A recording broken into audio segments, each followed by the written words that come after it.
This color is called negative. Seems pretty cool. Let's see how well this is going to go.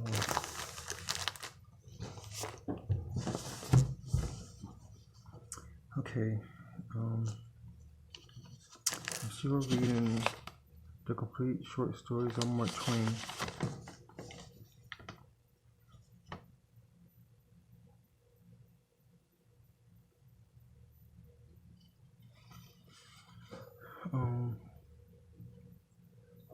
This kid was starving and was kept by one of the captains who was caring for him. Let me see where I'm at.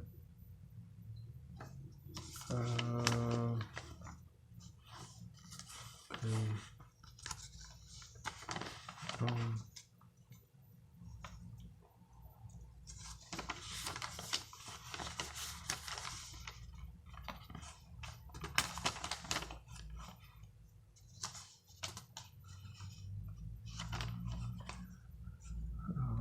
4th Thimble. This is about a curious experience. That's what I'm reading right now. And they thought this kid was a rebel, but he was a Christian. He was always praying.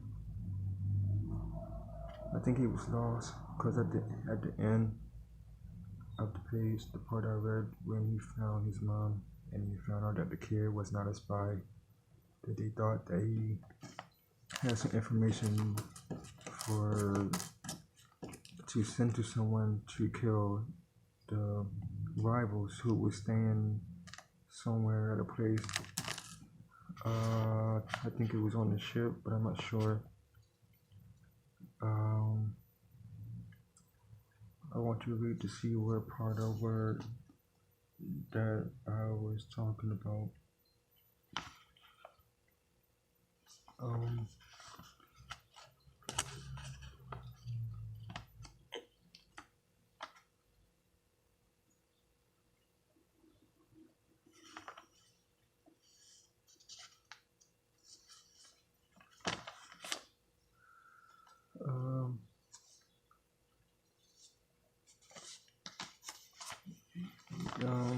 Eagle, third flight, remember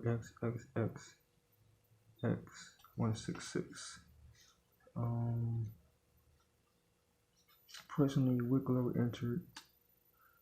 Okay, he had a somewhat worn and anxious look, but he was composed and easy, and if he suspected anything, it did not appear in his face or manner. I allowed him to stand there a moment or two, then I said pleasantly, "My boy, why do you do that old stable so much?" He answered with simple demeanor and without embarrassment. "Well, I hardly know, sir.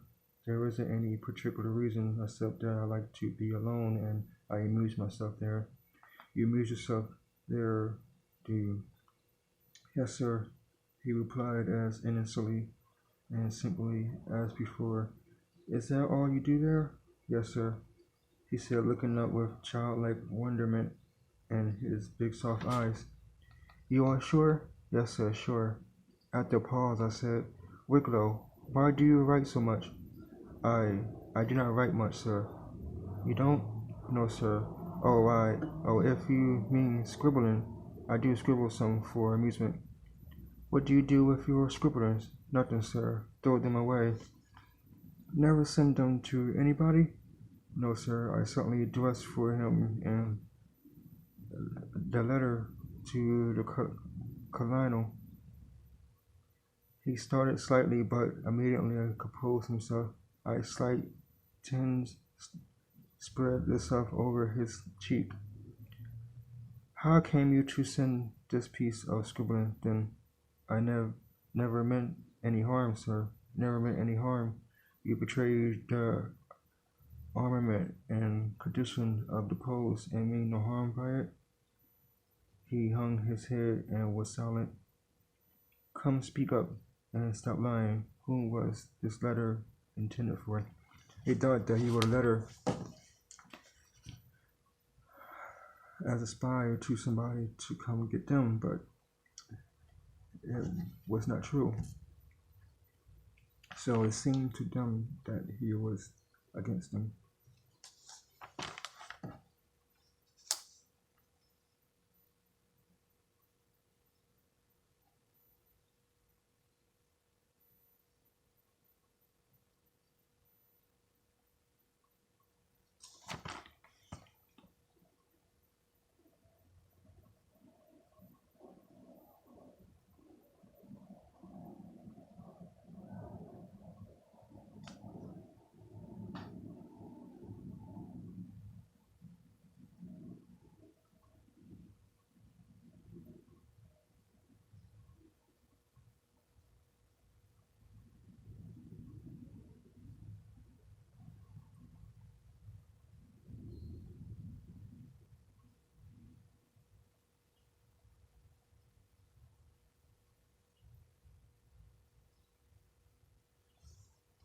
I'm trying to find his name.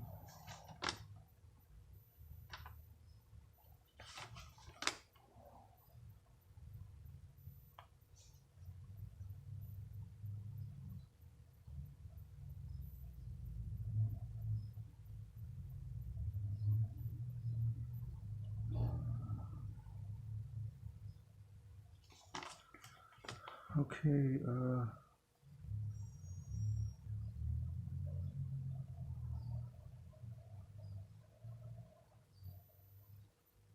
hmm.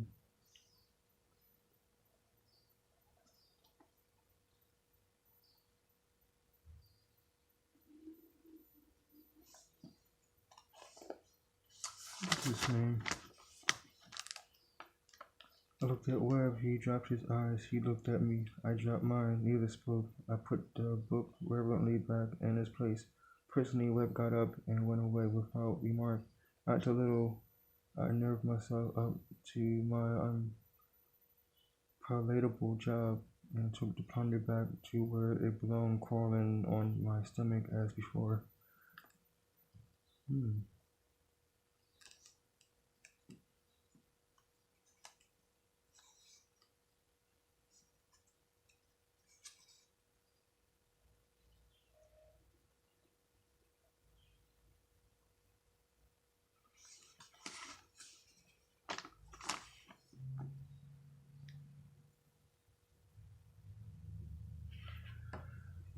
Hmm.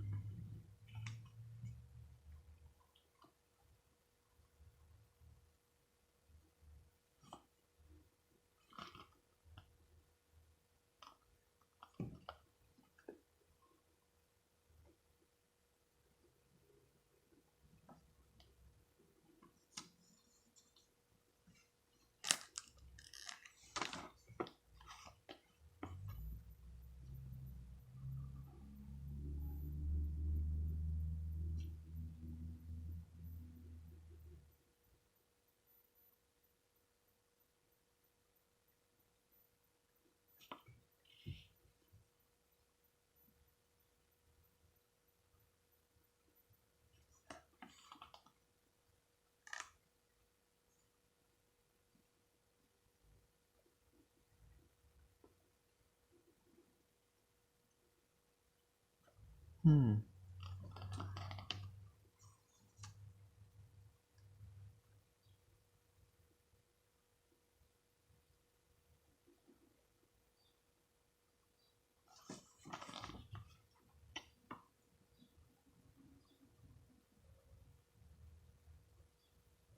Hmm. Compared to captured father by an armed band, while the son begged and pled the victim was strung up before his face.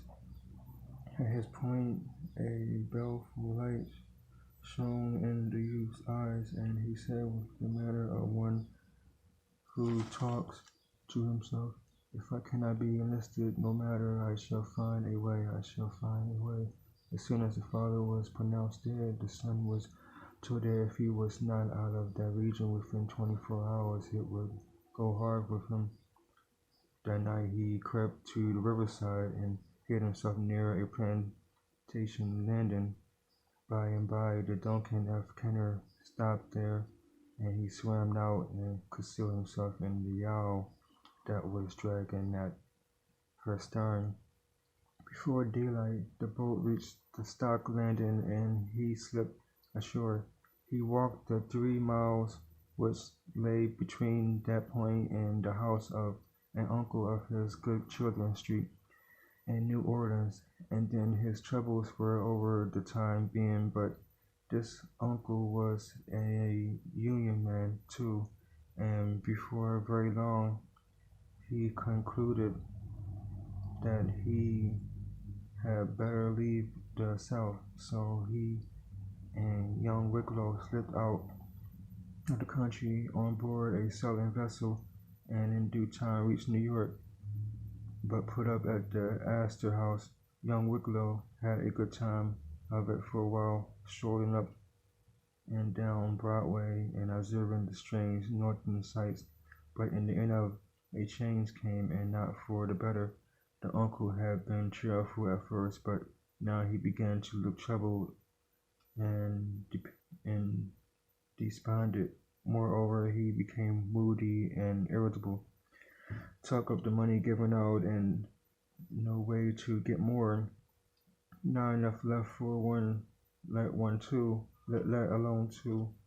Then one morning he was missing, did not come to breakfast.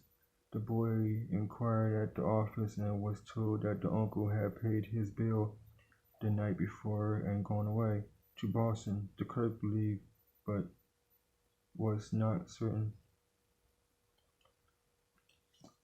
The lad was alone and friendless. He did not know what to do, but concluded he had better try to follow and find his uncle. He went down to the steamboat landing, learned that the trifle of money in his pocket would not carry him to Boston, however it would carry him to New London, so he took passage for that port, resolving to trust to Providence to furnish him means to travel the rest of the way.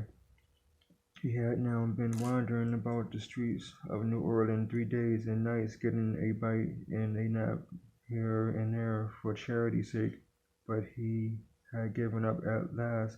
Courage and hope were both gone. If he could enlist, nobody could be more thankful.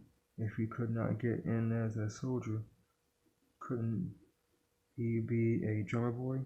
Ah, he would work so hard to please and would be so grateful. Well, there's a history of young Wicklow just as he told it to me, barring details. I said, "Oh boy, you are among friends now. Don't you be troubled any more." How his eyes glistened. I called in Sergeant John Rayburn. He was from Hartford, lives in Hartford, yet maybe you know him, and said, "Rayburn, quarter this boy with the musicians. I am going to enroll him as a drummer boy, and I want you to look after him and see that he is well treated." Well, of course, intercourse between the commandant of the post and drummer boy came to an end now, but the poor little friendless chap lay heavy on my heart just the same. I kept on the lookout, hoping to see him brighten up and brighten to be cheery and gay, but no, the days went by and there was no change. He associated with nobody. He was always absent-minded, always thinking. His face was always sad. One morning Rayburn asked leave to speak to me privately.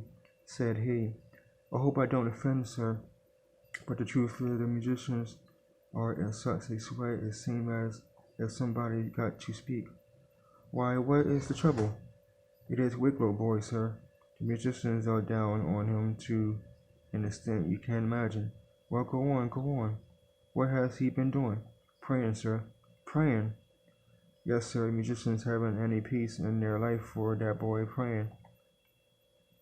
First thing in the morning he's at it, noons he's at it, and nights. Well, nights he just lays into 'em like all possessed. Sleep. Bless you, they can't sleep. He's got the floor as the saying is, and then when he once gets his supplication meal going, there's just simply ain't any let up to him. He starts to with the bandmaster and he prays for him. Next he takes the head burglar and he prays for him. Next the bass drum and he scoops him in, and someone right straight through the band, giving him all a show and taking that amount of interest in it would make you think he thought he won but a little while for his world and believe he couldn't be happy in heaven without he had a brass band along and wanted to pick him out for himself so he could depend on him to do up the national tunes in a style suiting to the place. Well, sir, heaven boots at him don't have no effect. It it's dark in there, and besides, he don't pray for fair anyway, but kneels down behind the big drum, so it won't make no difference if they rain boots at him. He don't give a darn. Warbles right along, same as if it was applause. They sing out, "Oh, dry up, give us a rest, shoot 'em, oh, make a walk," and all sorts of such things. But what of it? It don't faze him. He don't mind it after a pause. Kind of a good little fool, too. Gets up in the morning and carts all the stock of boots back and sorts 'em out and sets each man's pair where they belong. And they've been throwed at him so much now that he knows every boot in the band, can sort 'em out with his eyes shut. After another pause, which I forbore to interrupt, but the roughest thing about it is that when he's done praying, when he ever does get done, he pipes up and begins to sing. Well, you know what a honey kind of a voice he's got when he talks. You know how it would persuade a cast iron dog to come down off of a doorstep and lick his hand. Now, if you'll take my word for it, sir, it ain't a circumstance to his singing. Flute music is harsh to that boy's singing, or he just gurgles it out so soft and sweet and low there in the dark that it makes you think you are in heaven. What is there rough about that? Ah, that's just it, sir. You hear him sing, just as I am poor wretch, blind. Just you hear him sing that once and see if you don't melt all up and the water come into your eyes. I don't care where he sings, it does pump straight home to you. It goes deep down to where you live and it fetches you every time just you hear him sing. Child of sin and sorrow, filled with dismay, wait not till tomorrow, yield thee today. Grieve not that love which from above. And so on. It makes a body feel like the wickedest, ungratefullest brute that walks. And when he sings them songs of his about home and mother and childhood and old memories and things that vanished and old friends dead and gone, it fetches everything before your face that you ever loved and lost in all your life, and it's just beautiful. It's just divine to listen to, sir. But Lord, Lord, the heartbreak of it. The band, well, they all cry, every rascal of them blubbers, and don't try to hide it either. And first you know that every gang that's been slamming boots at that boy will skip out of their bunks all of a sudden and rush over in the dark and hug him. Yes, they do, and slobber all over him and call him pet names and beg him to forgive them. And just at that time, if a regiment was to offer to hurt a hair of that cub's head, They go for that regiment. If it was a whole army corps. Another pause. Is that all? Said I. Yes, sir. Well, dear me, what is the complaint? What do they want done? Done? Why, bless you, sir, they want you to stop him from singing. What an idea, you said. His music was divine. That's just it. It's too divine. Mortal man can't stand it. It stirs a body up so it turns a body inside out. It tracks his feelings all to rags. It makes him feel bad and wicked and not fit for any place but perdition. It keeps the body in such an everlasting state of repenting that nothing don't taste good and there ain't no comfort in life. And then the crying. You see, every morning they are ashamed to look one another in the face. Well, this is an odd cause and a singular complaint, so they really want the singing stop. Sorry, excuse me. So you really want the singing stop? Yes, sir. That is the idea. They don't wish to ask too much. They would like powerful well to have the plan shut down on or leastways trim of around the edges. But the main thing's the singing. If they can only get the singing choked off, they think they can stand the praying, rough as it is to be bullyragged so much that way. I told the sergeant I would like the matter under consideration. That night I crept into the musicians' quarters and listened. The sergeant had not overstated the case.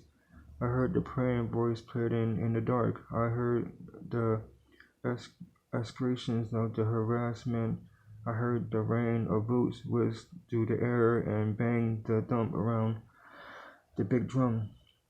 The thing touched me, but it amused me too. By and by, after an impressive silence, came the singing. Lord, the pathos of it, the enchantment of it.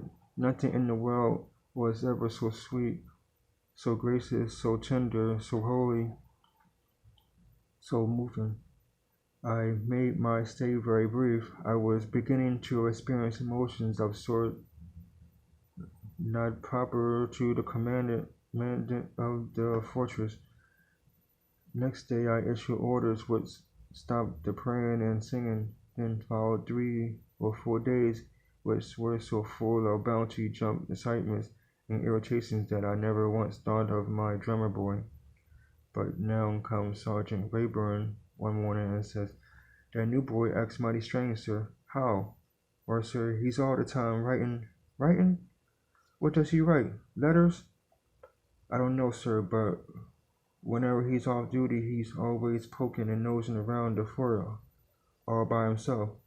Blast if I think there's a hole or corner in it he hasn't been into, and every hole while he's out with pencil and paper and scribbles something down. This gives me a most unpleasant sensation. I wanted to scoff at it, but it was not a time to scoff at anything that had the least suspicious tinge about it. Things were happening all around us in the north then that warned us to be always on the alert and always suspecting. I recalled to mind the subjective fact that this boy was from the South, the extreme South, Louisiana, and the thought was not of a reassuring nature under the circumstances. Nevertheless, it cost me a pang to give the orders which I now give to Rayburn. I felt like a father who plots to expose his own child to shame and injury. I told Rayburn to keep quiet, bide his time, and get me some of those writings whenever he could manage it without the boys finding it out, and I charged him not to do anything which might let the boy discover that he was being watched. I also ordered that he allow the lad his usual liberties, but that he be followed at the distance when he went out into the town.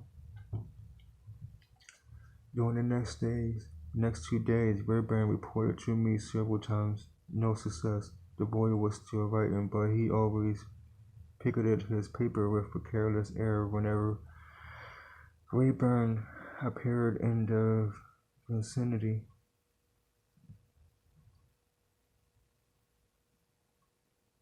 He had gone twice to an old deserted stable in the town. Um,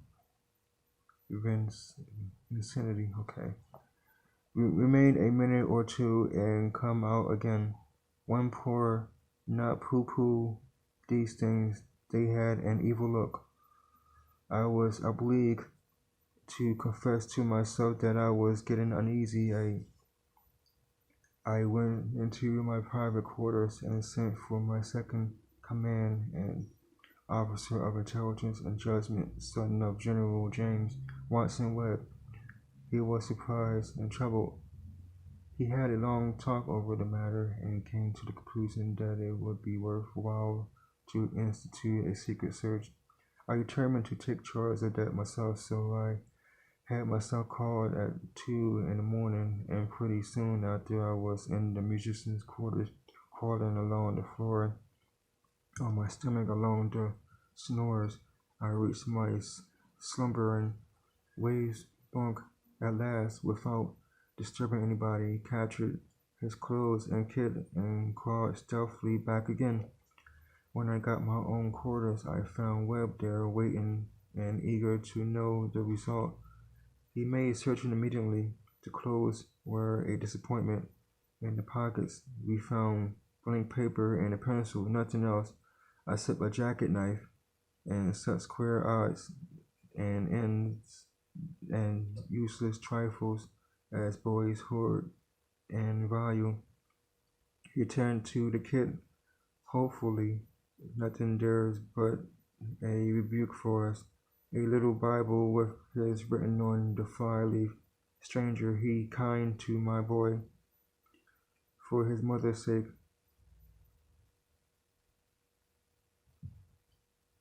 I looked at Webb. He dropped his eyes. He looked at me. I dropped mine. Neither spoke, but the book reverently back in his place.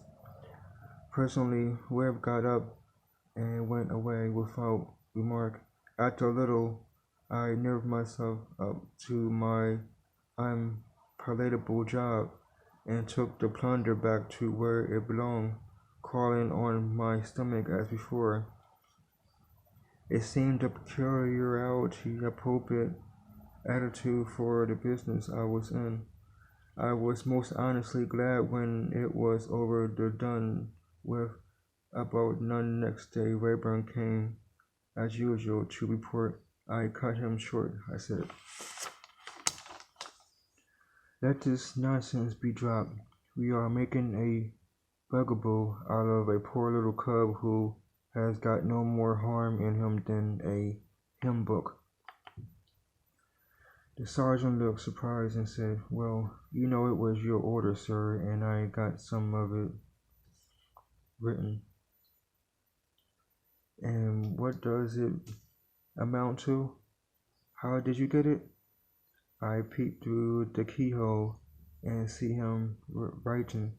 So when I judged he was about done, I made a sort of a little cough, and I see him couple it up and throw it into the fire and look all around to see if anybody was coming. Then he settled back as comfortable and careless as anything.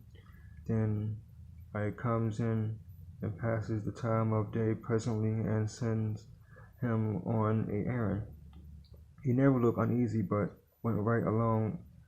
It was a coal fire and new built.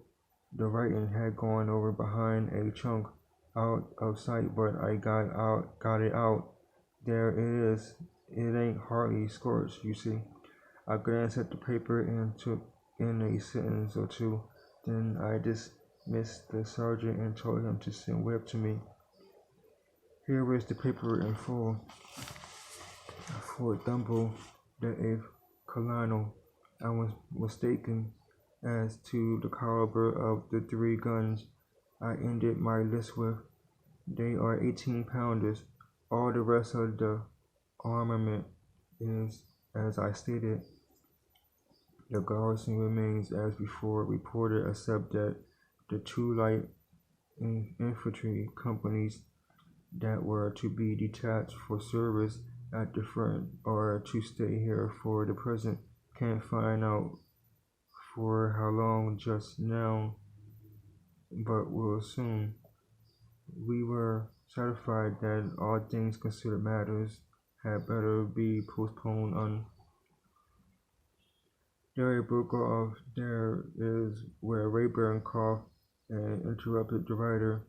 All my affection for the boy, all my respect for him, and charity for his forlorn condition withered in a moment under the blight of his revelation of cold-blooded baseness. But never mind about that. Here was business that required profound and immediate attention too. Webb and I turned the subject over and over and examined it all around. Webb said, "What a pity he was," interrupted. "Something is going to be postponed until when? And what is the something?" Possibly he would have mentioned it, the pious little reptile. "Yes," I said, "we have missed a trick. And who is we in the letter? Is it conspirators inside the fort or outside?" That we was uncomfortably suggestive. However, it was not worth while to be guessing around that, so we proceeded to matters more practical.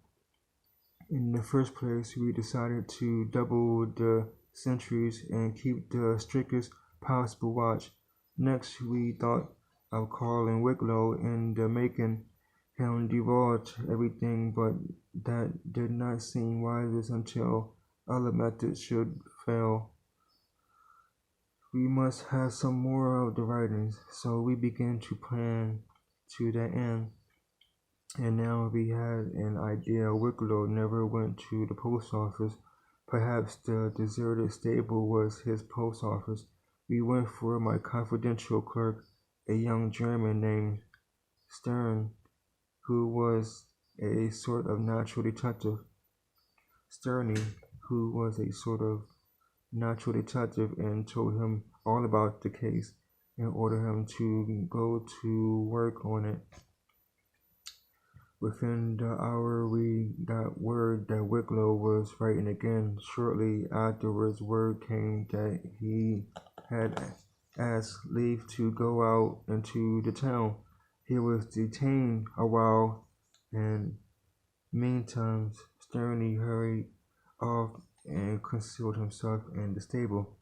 By and by he saw Wicklow saunter in, look about him, then hide something under some rubbers in a corner and take leisurely leave again. Sternly pounced upon the hidden article, a letter, and brought it to us. It had no superscription and no signature.